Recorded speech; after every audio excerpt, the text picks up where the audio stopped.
खुलुमबाय।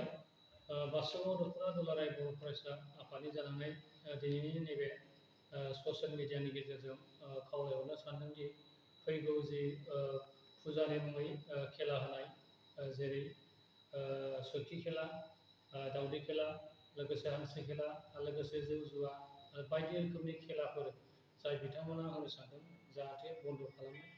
आरो बेजों लोगोसे आं बेखौ फोरमायहरनो सानदोंदि जोंनि चिरां जिल्ला हिसाबै जोंनि सोलोंथाइया जोबोद दावगानाया जोबोद गाहायाव। मानोना नै दाख्लै थांनाय जि मेट्रिकनि जि रिजाल्ट बियो सबसे गाहायसिनाव दं।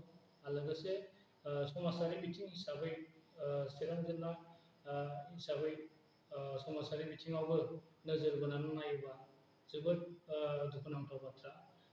जोंनि चिरां जिल्लायावनो जाफ्लेबाय थानाय घटना नोंथांमोनहा मिथिबोबाय थादों। दा बे हिसाबैनो आं फिन खनसेबाव खावलायनो लुबैदों जाहाथे नैबे फुजानि मुङै जि खेला होनाय बेखौ जाहाथे बन्द' खालामो।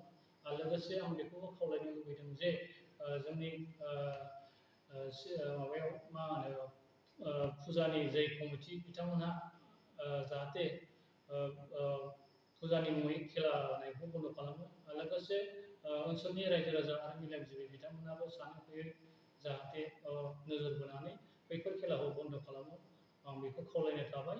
आरो लोगोसे आं बेखौ फोरमायनो लुबैदों जे जोङो दाख्लैहाय DC आरो SP आरो OC बिथांमोननो जोङो लाइजाम आखारजोंबो जोङो बासुगाव दख'राया गथायनाय जाबाय।